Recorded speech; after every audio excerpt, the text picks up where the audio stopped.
ছাত্ৰ-ছাত্ৰীসকল, বাৰু মনত আছেনে আমি প্ৰিন্স অফ পানীদিহিঙৰ প্ৰথম অংশৰ কাহিনীটোত কি পাইছিলোঁ?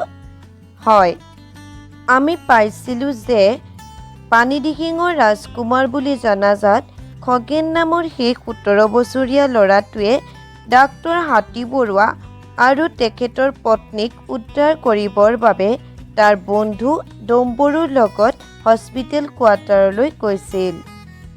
আহাচোন তেনে আমি জানো খগেনে তেওঁলোকক কেনেদৰে উদ্ধাৰ কৰিলে। প্ৰথমেই খগেনে ছাৰ আৰু বাইদেউ নাৱত উঠক বুলি বাইদেউৰ ফালে হাতখন আগবঢ়াই দিলে। ছাৰ আৰু বাইদেউ কোন তোমালোকে গম পাইছা নহয়? ডাক্তৰ হাতী বৰুৱাক ছাৰ বুলি কোৱা হৈছে আৰু তেখেতৰ পত্নী মণি বাইদেউ। ডাক্তৰ হাতী বৰুৱাক প্ৰথমে নাৱত উঠাত সিহঁতে সহায় কৰিলে, কিন্তু মণি বাইদেৱে পানীত লৰচৰ কৰি থকা নাওখনত উঠিবলৈ খুব ভয় কৰিছিল।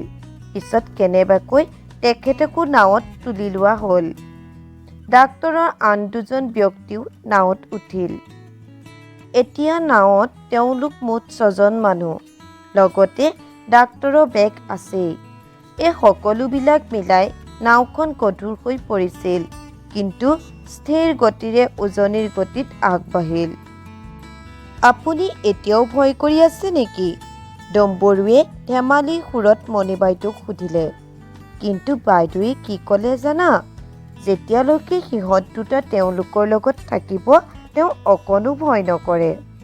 তাৰ পাছতেই নাওখনে ইউ-টাৰ্ণ ল'লে। ইউ-টাৰ্ণ মানে একপাক দি ঘূৰাৰ কথা কৈছে। এইবাৰ নাওখন পানীৰ সোঁতত ক্ষীপ্ৰ গতিত আগবাঢ়িল।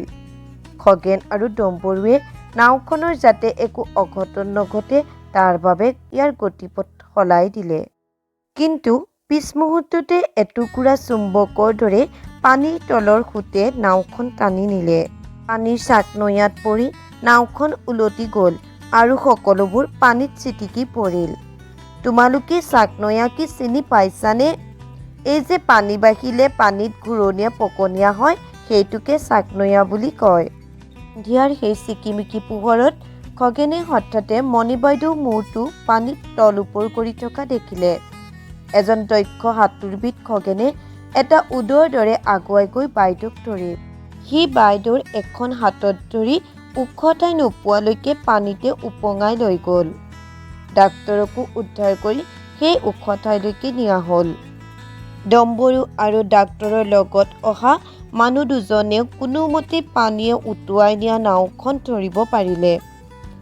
সিহঁতে নাৱৰ ভিতৰৰ পানীবোৰ সিঁচি ল'লে আৰু ডাক্তৰ আৰু বাইদেউক লগত লৈ আকৌ যাত্ৰা আৰম্ভ কৰিলে।